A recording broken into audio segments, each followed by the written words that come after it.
Em noite inspirada de goleiros, Flamengo tropeça, mas ainda é o líder do Brasileiro. Mais um uruguaio na Gávea. Brian Rodrigues pode jogar Libertadores pelo Flamengo. Essas e outras você confere agora. Fica comigo até o final, porque aqui tem muito mais Flamengo pra você. Meus amigos e minhas amigas, olha a minha cara de tristeza. Muito bom dia, se a gente pode chamar isso aí de um bom dia, né? Infelizmente, mais uma escrita foi mantida e o Flamengo não venceu o Juventude na casa deles. Foi o que não acontecia há 27 anos, 13 jogos, freguesão.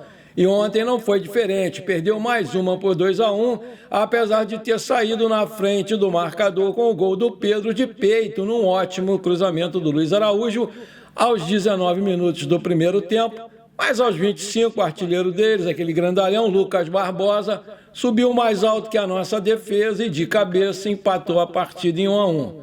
O Juventude fez valer o fator local e com uma boa atuação, especialmente no segundo tempo, venceu o jogo e chegou aos 16 pontos e subiu na tabela. É o atual 11º colocado. O Flamengo está empatado com o Bahia, que venceu o Vasco por 2-1 e está também com 24 pontos, mas o Flamengo vence pelo saldo de gols aí, né? O primeiro tempo foi equilibrado, com os dois goleiros dividindo o protagonismo com defesas sensacionais.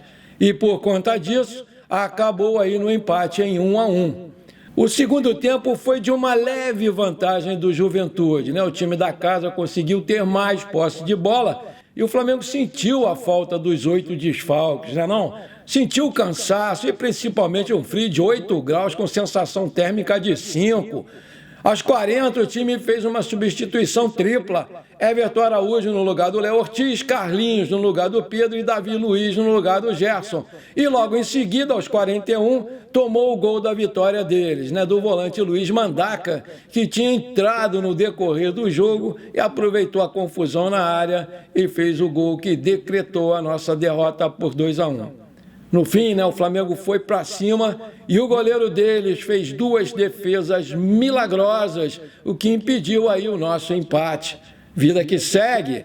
Agora, uma coisa eu vou dizer para vocês, na minha opinião, não faltou vontade do time nem disposição. Os jogadores se dedicaram, lutaram até o final, até o último minuto. Mas dessa vez, quem marcou o gol no finalzinho foi o nosso adversário, que, vamos combinar, é um bom time e que contou com a ajuda do Frio e dos seus torcedores, que foram mais de 12.500 presentes. Apesar da derrota, a gente ainda está na liderança com 24 pontos e a falta dos nossos principais jogadores que estão lá com a seleção disputando essa famigerada Copa América foi visivelmente sentida. O Tite mais uma vez me decepcionou quando tirou o Lohan, que era um atacante perigoso, não estava jogando lá muitas coisas, mas era perigoso. Inclusive quase marcou um gol de cabeça, se não fosse a defesa do goleiro Matheus Klaus, defesa de cinema, que é o terceiro goleiro deles, o cara. Agarra muito para colocar o ala, novamente dando a nítida impressão que queria segurar o empate e com isso o Juventude cresceu, veio para cima e acabou ganhando o jogo.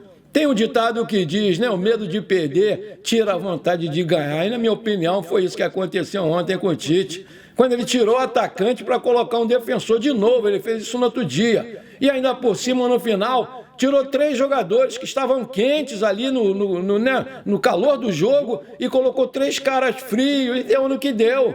Vitória do Juventude, os caras bateram córner e gol. O Gerson não tinha nem sentado no banco quando ouviu o grito da torcida do gol. Esses resultados da rodada, ainda bem que foram legais para o Flamengo, com exceção do jogo do Bahia, né? Produção, coloca aí os jogos de ontem e também coloca depois a tabela atualizada para a gente ver como é que está esse negócio aí. Botafogo 2, Bragantino 1, Juventude 2, Flamengo 1, Corinthians 1, Cuiabá 1, Internacional 1, Atlético Mineiro 2, Cruzeiro 2, Atlético Paranaense 0, Atlético Goianiense 1, Grêmio 1, Bahia 2, Vasco 1, Fortaleza 3, Palmeiras 0, olha aí que maravilha. Hoje às 19 horas aqui no Maracanã, completa uma rodada Fluminense e Vitória, e lá no Morumbi, às 20 horas, São Paulo e Criciúma.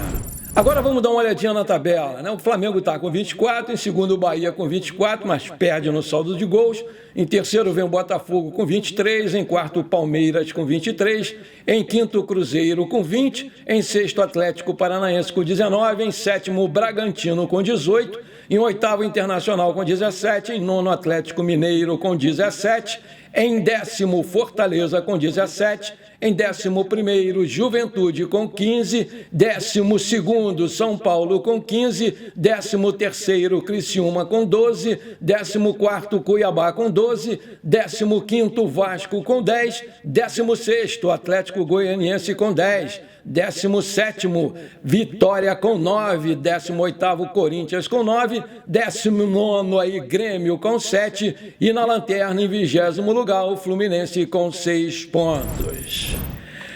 Meus amigos e minhas amigas, eu devo confessar para vocês que eu fiquei muito triste com essa derrota de ontem, derrota amarga, porque para mim o Flamengo não merecia perder esse jogo e o resultado justo seria mesmo um empate. Mas o futebol é assim mesmo, imprevisível, tem aquele clichê, uma caixinha de surpresas. Eu continuo confiante na conquista do brasileiro, porque apesar de tudo, de todos e todos esses desfalques, 8, o nosso elenco é muito bom e está no caminho certo.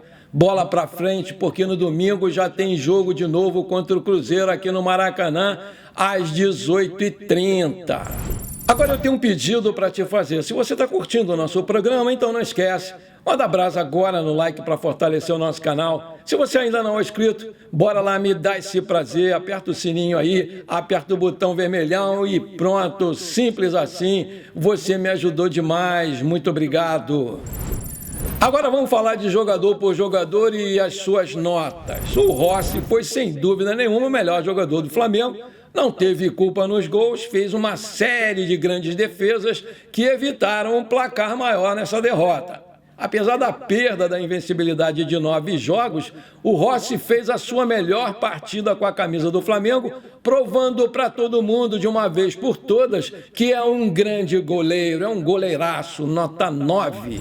Wesley fez uma partida muito ruim, com altos e baixos, não conseguiu novamente acertar um cruzamento para a área. Muito inseguro e desatento, afobado, nota 3.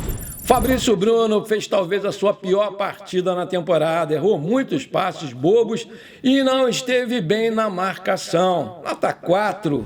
O Léo Pereira, outro que desapontou, fez uma falta desnecessária no lance do primeiro gol e cometeu muitos erros na parte técnica, que é o seu forte, nota 4.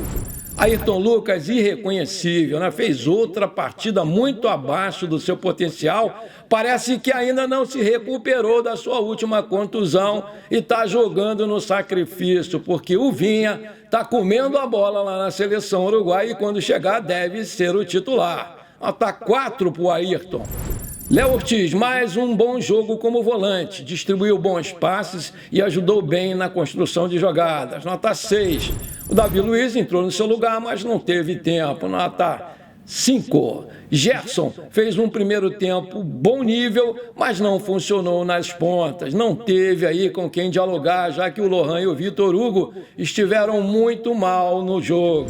Everton Araújo também muito pouco tempo em campo, nota 5. Luiz Araújo deu uma linda assistência para o Pedro marcar o primeiro gol do Flamengo, salvou um contra-ataque com um carrinho providencial, mas perdeu a melhor chance do jogo depois de uma jogada sensacional do Pedro. Foi o mais perigoso do nosso ataque. Jogou bem, eu gostei, nota 6. O Lohan, o Lohan fez um jogo muito discreto, talvez o pior deles aí nessa data FIFA. Tomou decisões erradas, foi pouco incisivo, perdeu grande oportunidade nos acréscimos do primeiro tempo, numa cabeçada. É justo também destacar aí a ótima defesa do goleiro Matheus Klaus. Mas o Lohan meio apagadaço, nota 4. O Alan, a sua entrada não melhorou o time em nada e ainda por cima ele deu mole na marcação no primeiro pau no lance do gol da virada do Juventude, nota 3.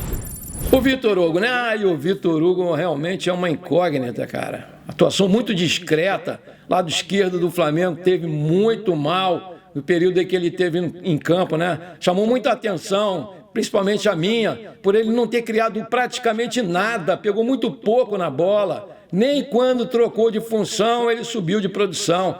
Ele está muito distante do jogador que ele era na base e em 2022, quando ele foi promovido para o Flamengo, nota 3. O Gabigol deu um bom chute no gol, só isso, movimentou-se, mas ainda não está em sua plenitude, não acrescentou nada, nota 3. Pedro, né, marcou um golaço de peito depois de receber um ótimo cruzamento do Luiz Araújo, né? No segundo tempo ele fez uma jogadaça com um chapéu em cima do Danilo Boza e tocou na medida para o Luiz Araújo. Azar dele que o atacante parou na defesaça do goleiro Matheus Klaus, nota 7 para o Pedro. Carlinhos, apesar do pouco tempo em campo, entrou bem, fez uma bela jogada no meio de campo que quase terminou num gol do Ayrton Lucas. Pode ser um grande reforço para o Flamengo, sim, nota 5. O Tite, né, escalou mal o time, né, com o Vitor Hugo na esquerda, está inventou, tirou o Lohan, que levava perigo no gol aí do Juventude, para colocar o Alan numa nítida demonstração que queria segurar 1-1 e se deu mal, né, seu instinto retranqueiro que o acompanha sempre é mais forte do que ele, não tem jeito, o cara é retranqueiro e ponto.